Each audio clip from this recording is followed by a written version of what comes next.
My name is Keona Kindle, and I am the owner and master nail artist at Haute Mess Beauty. I specialize in natural nails. I specialize in Russian manicures, Russian pedicures. My demographic is the natural base, clients that want just a little bit of extension, a little bit of enhancement on their natural nail. I try to do my best to protect the natural nail at all costs. I have been doing nails since about 2010, but I took a little hiatus for a couple of years because I had to step away from the table for mental health reasons. And I came back. I've been servicing the metropolitan area under Haute Mess for the last almost 6 years. Some of the observations that I have discovered being a female service provider is that a lot of the times when people are coming and receiving a service, especially ladies, this is the only time that they get to themselves. And so they look forward to it, but they also like to use this as an opportunity to kind of just like decompress. And with that decompression comes a lot of vomiting of their concerns and their issues. And if you're not careful, you'll absorb all of that energy. I do my best to observe and not absorb. I try to catch and release as well. I try to listen. I try to give my advice when warranted or when asked for, because sometimes they just want you to listen. I always ask, do you want me to listen or do you want me to respond?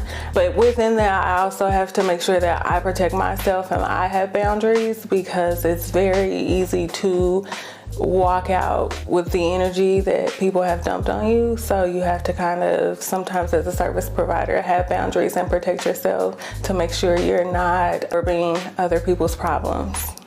Man, these walls have caused so much laughter and these tears have caused so many tears.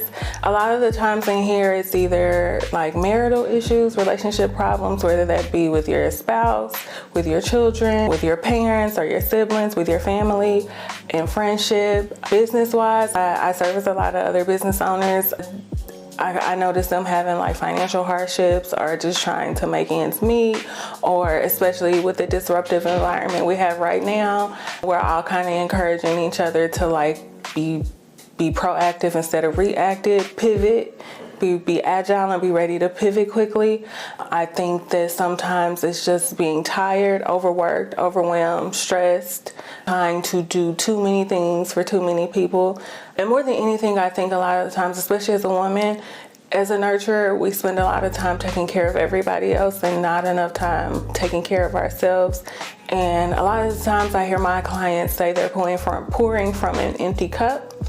And I always tell them people should always catch your overflow. You can't. It's basically impossible to pour from an empty cup. If you're giving nothing, that's why you're getting nothing. Like, that's why you feel so depleted, is because you have nothing to give. So what you're giving out is from a negative space, which is why you feel so negative about your situation. So the more you pour into yourself and take care of yourself, if you don't take care of yourself, you're no good to anybody else. And everything you give out is bad. My method for not owning the energy that comes in the room is, one, having boundaries. There are some days where I can observe more than others, depending on what I have going on personally. I will tell my clients, like, today, I'm sorry, I love you, but I can't today.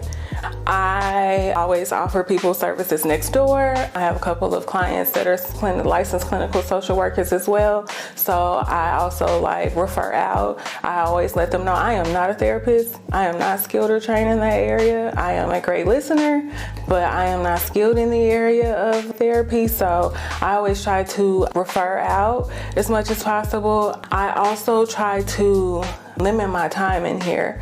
I had a problem when I very first started with overworking, and I have tried to make sure that I take care of myself by not being at the table as much. Because if I limit my time at the table, then I limit the amount of people that I service, and that limits the amount of energy that I pick up, because it'll drive you crazy a little bit. And I could be having a good day, and if the wrong client comes in here with a bad day, it does impact me. And I also try to leave work at work. I try to leave everything that happens here, I leave it here before I go home. If it's that I sit in my car an extra 15 minutes, if it's that I stay in here an extra 15 minutes, whatever I need to do to not take that energy outside of this room.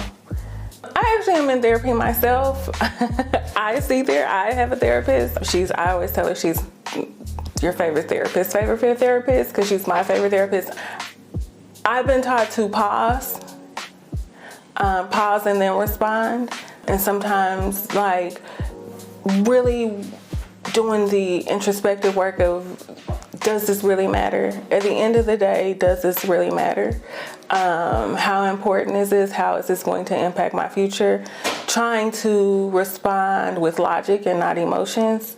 I always laugh and tell my clients we have 15 emotional minutes a day. They do roll over, but you cap out at about an hour.